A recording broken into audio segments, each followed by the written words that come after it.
The emperor of a city in China has been longing for a daughter after having 15 sons over the course of 15 years. His wife goes into labor and gives birth to the long-awaited princess. Everyone in the palace is over the moon until the head nurse passes out. It turns out that the new princess has a disgustingly pungent body odor that can knock people unconscious. The king is informed about a fainting epidemic where 15 nannies, 5 nurses, and 2 guards have passed out because they could smell the newborn. The head doctor of the palace reveals that the princess suffers from severe atypical reeking syndrome, causing excessive emission of body odor. Unfortunately, a cure to this problem hasn't been developed yet, but the doctor is confident he will cure the princess in a few days. Until then, they have to wear masks to take care of her. A week goes by, but with no progress in finding the cure. Sometimes her smell passes through the mask and makes everyone nauseous. For the welfare of the entire palace, the king orders the princess to be taken to the riverside residence, away from everyone else. Time passes, and the princess grows up to become a beautiful young girl, but her body odor remains the same. She has tried different kinds of baths, medicines, and soaps, but nothing helps. At this point in her life, she has accepted her fate as the stinking queen, but is worried that she will remain unmarried because of the disease. Her parents are equally worried for her and are constantly looking for a suitable man who will accept her despite her smell. One day, they arrange a matchmaking ceremony where a bunch of men will be invited for the princess to choose from. The maids bathe her in flowers and fragrance, even though they do nothing to help with the odor. To suppress the smell, she is made to wear clothes that cover her entire body. But when in front of the candidates, the princess sneezes, making everyone able to smell her. Some men vomit, others faint, and the surviving ones run away by jumping into the pond. When the king stops a guy, he stabs himself because he would rather die than have a smelly wife. The event shakes the princess's confidence, and she starts hating herself as much as others hate her smell. After that, we're introduced to a florist named Kai. He is best known for creating fragrant, flowery perfumes for the ladies of the town. Kai's biggest wish in life is to be the ambassador of aromatherapy and cure diseases using his skills. One afternoon, he sees a poster issued by the palace saying that anyone who cures the princess's disease will get to marry her and become the royal consort.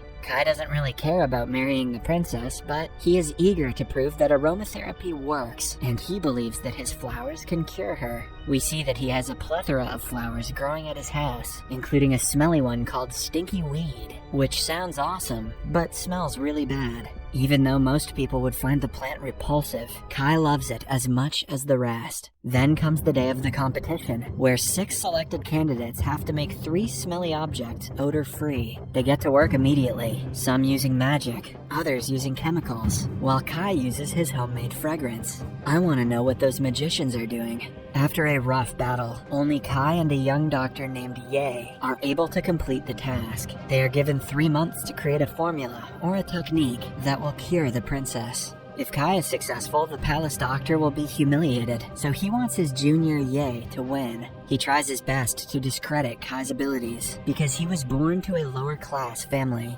However, the king allows him to participate, disregarding the royal doctor's suggestion. For the next few days, Kai works hard to create the most fragrant soap he has ever made. To look for subjects he can test it on, he goes to the fish market. To his surprise, a woman falls on him while trying to lift a heavy fish. She is none other than the princess, who has disguised herself as a fisherwoman named Hyun. She blames her smell on the fish, so people won't think she is weird. Upon finding out that he is here looking for smelly people, the princess convinces her fisherman friends to help him. They come to his house, where they are made to shower for about an hour using the soap on every corner of their bodies. Kai smells them afterward and passes out because the soap didn't work at all. After the fishermen leave, Hyung offers to be his test subject for free. An excited Kai performs steam therapy, green water therapy, mummy wrap bath, and other techniques on her, but nothing works to cure the gut-wrenching smell of her body. Meanwhile, Kai's competitor Ye is working with the royal doctor. He wants to make sure that Kai doesn't win because it will ruin the reputation of the entire Royal Medical Association.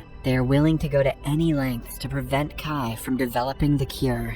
The next day, Kai and Hyung continue the experiments. Kai notices that the smell of his stinky weed powder has vanished for some reason. He dismisses it as a mistake and continues working on other powders. When it is time for Hyung to leave, it starts to rain heavily. She stays with him for the night, and Kai is shocked to see that Hyung sleeps with her smelly clothes and shoes on. In reality, the clothes confide her smell to some extent, which is why she never takes them off. The following morning, they go to the forest to pick some wildflowers. It starts raining again, and they have to take shelter under Kai's jacket. Being this close to Hyung, he can smell the awful scent on her, and expresses his disgust. She had started to like him more than a friend, hence the comment breaks her heart. A confused Kai watches as she runs away in anger. Sometime later, Kai returns home to see all his flowers have been destroyed, except the stinky weed. Seeking comfort, he picks the stinky weed.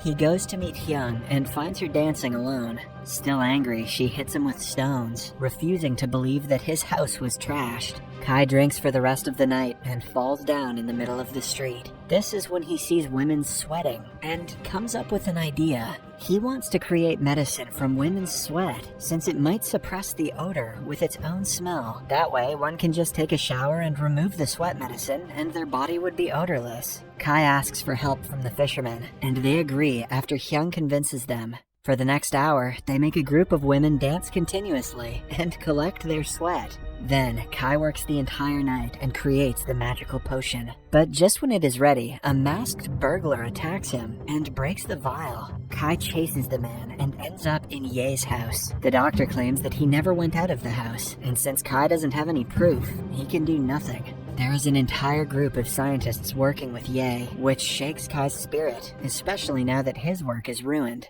In the following scene, he is alone in his home when Hyung arrives with a bucket full of sweat so he can continue the experiment. The gesture touches Kai's heart, and he asks her to stay the night. Hyung sings him a beautiful song that calms his nerves and helps him focus. A few days later, Kai completes the formula and sprays it on the fisherman to see if it works. He wants to test it on Hyung as well, but she pretends to be allergic to sweat, so her true identity isn't revealed. The potion works perfectly on men and makes them smell better. Even though it is not a permanent solution, Kai is happy to have made some progress. Still, they have to use it on a woman to see if it'll work on the princess too. At night, the group goes into the palace to meet the only smelly woman in the town, other than the princess. She is the royal doctor's wife, known for her smelly farts. The group hides outside the toilet and uses the formula on her, only to discover the solution doesn't work on women. Or maybe it just doesn't work on farts. For the next few days, Kai works day and night, disregarding his health. Hyung finds him bleeding out his nose because he is sniffing too many times. She forces him to take a rest for the night, even though Kai is not a fan of the idea. The next morning, he goes to the woods and comes across an old couple burying flowers in the ground. They reveal that they like to give dead flowers a proper burial. The couple turns out to be botanists with vast knowledge about different kinds of vegetation. When asked what are the most fragrant flowers of all time, they name 4 flowers that grow in 4 different seasons. The couple leaves shortly after, but this gives Kai a brilliant idea that will definitely work as a cure. He tells Hyung that he has to travel around China to collect 4 seasonal flowers. She offers to join him, and the two set off for a month-long journey to places with different climates. They bond while traveling and return home after a successful trip. By now, they only have a week before the 3-month experiment period ends. Kai gets sick, so Hyung uses his diary to make the formula for him. Since Kai's nose is stuffy, he cannot smell her, and they end up sharing a bed at night. Eventually, Judgment Day comes, and Hyung allows him to cure the princess and marry her. Kai doesn't feel comfortable leaving her behind, but he has to prove that the aromatherapy works. In the following scene, the competitors are in front of the king, and the princess is behind a tent. Ye goes first and uses several pressure points to try to make her odorless. However, it disrupts her sense of smell, and only she cannot smell her odor. He promises to perform the same procedure on every citizen, so they won't smell her scent, and she can be free. The king remains unimpressed, and asks Kai to continue. The royal doctor tries to intervene, but Kai proves that he has no sense of smell at all, which is why he is incompetent to make a judgment. The king kicks the doctor out of the palace for lying to him and pretending to be working on a cure. Following that, the princess is made to eat the tablet, which actually cures the disease and makes her smell great. Everything goes well until she comes out of the tent, revealing that the medicine only worked for some time. The king is about to execute Kai, but stops upon hearing the princess crying. When her tear drops to the ground, Kai has an epiphany. He begs the king to give him one more day so he can add something to the medicine. I wonder if it's farts. Kai is granted 24 hours, hence he goes to meet Hyung immediately. He recalls the time that the powdered stinky weed lost its scent because her tears had landed on it the previous day. He thinks if her tears are added to the medicine, it will surely work. To make Hyung cry, Kai tells her that he knows the smell isn't coming from her clothes, but from her body. Hyung reveals that she never had friends when she was little, and even her family disgraces her, all because of the stupid disease. One day, she jumped into the river to commit the unthinkable, and was saved by the fishermen. After coming back to life, she finally discovered that she is not a diseased outsider when she is in the fish market, which is why she started living with them. By the time she gets done telling the story, she has collected enough tears. Kai thanks her for her help, but feels bad about everything that she has been through. The next day, he goes to the palace to submit the final product, but sees the doctor and his wife together. The doctor has no sense of smell, but he doesn't want to be cured because then he wouldn't be able to live his life with his wife and her smelly farts. The love between them makes Kai realize that he needs Hyung in his life. Strange takeaway, but okay. Hence, he runs to the market where she is attending the flower festival. He gives her the medicine and promises to love her forever, even if it doesn't work. She flies into his arms and takes the medicine. Still, Kai goes to the palace to apologize to the king for not completing the task. He asks to apologize to the princess too, and goes to her quarters. To his surprise, he finds an odorless Hyung and discovers that she is the princess. She finally has a loving husband and a nice-smelling body. In the last scene, the two get married as the entire city celebrates. The moral of the story is, if you smell bad, go cry about it. Subscribe for more videos like this, turn on notifications, and leave a like to help the channel out. Thank you for watching.